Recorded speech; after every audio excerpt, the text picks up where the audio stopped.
I am Ken Mehlhorn, and I am St. Paul's Finance Chair. And I appreciate an opportunity to spend a minute or two with you this morning about our upcoming Stewardship Campaign.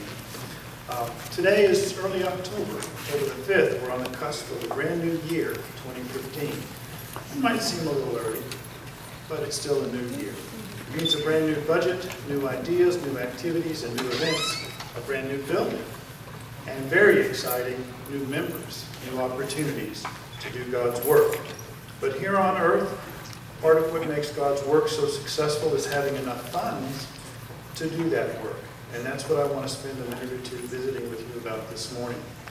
With a little help from a great finance committee, and after calling upon a bit of my own experience, and with the help of a few talented actors, I think we've put together an exciting stewardship campaign this year that you'll enjoy being a part of. Raising money can be a real drudgery.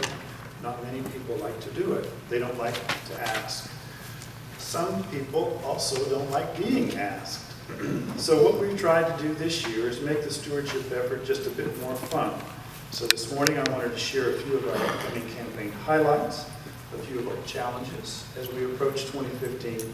Today I'll clue you into our goals that the Finance Committee has set. And finally, I want to share with you exactly what we'd like you to do, what we're asking you to do. So some highlights. We've set up a brief 3-week campaign starting next Sunday the 12th and finishing with Stewardship Sunday on October the 26th. We've asked Pastor Ann and Pastor Sonny to present a special, biblically based 3-part sermon series that will also start next Sunday. Each family will receive a personalized letter which will be mailed to you during the week of October the 13th with a commitment card enclosed. The letter will ask you to prayerfully consider and make your commitment to St. Paul's for 2015 and will ask you to be prepared to privately share your commitment on Stewardship Sunday the 26th.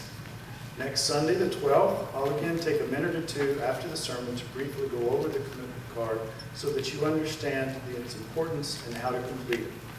Our campaign theme this year is baseball. In the newsletters and in the Sunday bulletins, you'll begin to see the phrase, "Step up to the plate for Jesus."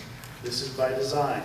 The Finance Committee felt we could make the campaign more fun by talking a little baseball talk when we think of our gifts and our tithes for this coming year. Here's an example. When it comes to our gifts, God wants everyone to step up to the plate and swing for the outfield. But here's the question. Will you be hitting a single or a double, possibly a triple, or will you just tap out a bunt? Maybe you can reach down deep this year and pull out a homer for Jesus, or even a grand slam. Won't you step up to the plate for Jesus? And in keeping with our theme, we've recruited some of our very own church talent to bring you some of God's messages about money and tithing in a very unique way. I won't give it away today, but here's a hint. You won't want to miss any of the next 3 Sundays. We have some challenges, too, in St. Paul's. Many of you are unaware that our church budget this year is budgeted negatively. That means we're budgeted to lose $4,000. And the main reason for this is that during last year's gifting time, the church finance secretary didn't collect enough commitments. Or, more to the point, enough commitment cards to be able to knowingly balance the budget. We may or we may not have enough money this year to balance. Fact is, we just don't know. Some of our most generous givers simply don't tell us what their plans are. It's for this reason that one of our 2 goals this year is to emphasize the need for each family to complete and return a commitment card. Second, you may not know this either, but most of our church committees and outreach missions have not had an increase in their budgets for several years, and some had to take cuts this year. This challenges us to be able to accomplish God's work at the same level. In 2015, just like in your own households, we're expecting increases in administrative and occupancy costs. That's electric and water and insurance and gas and supplies. And finally, here's the big challenge for next year. Once our new building is completed, St. Paul's will be required to begin making mortgage payments. And we estimate that in 2015, it will take a minimum of close to an additional $30,000 to make those mortgage payments. It's been hoped that the rents from the cellular transponders hidden in our tower would pay most, if not the entire monthly mortgage.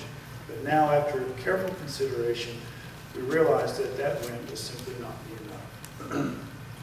So to offset these challenges and deal with them, the Finance Committee has set two important goals for our campaign.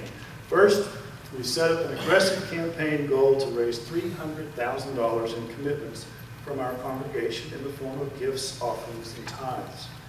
This amount will cover not only the mortgage service, but will also provide several $1,000s more so that the budget can afford more for our mission and outreach efforts. As a congregation, we need to collectively and corporately commit to this $300,000. It is an aggressive goal. It's a 19% increase over this year. Wow. But remember, 1/2 of that is to pay for our sparkling new worship center. Secondly, we're hoping that each family, if not the individuals within each family, will return their commitment card during Stewardship Campaign, or not later than Sunday the 26th. So here's what we're asking you to do. 1, pray deeply about what you can do for God's church this year. We know you didn't get a 19% pay increase in order to afford a bigger gift to the church. We know you likely have other commitments as well, but we're asking you to remember God's command that He must come first. So step up to the plate. 2, don't make a quick decision. Listen to the messages that you'll be hearing over the next few weeks. Understand what Jesus and God is saying about what money means. Take a few practice swings. 3, talk openly with other members of your family about your commitment. Ask each member to think about ways to make personal sacrifices that might translate into a few additional dollars for St. Paul's. For me, I can give up a Starbucks once a week. For Malia, she's agreed to give up a chocolate bar. And even our dog has agreed to give up a treat. Paul's on it. And finally, help us plan for our church's fiscal experience next year by returning your commitment card so that we can make plans and hit it out of the park for Jesus. Thank you very much.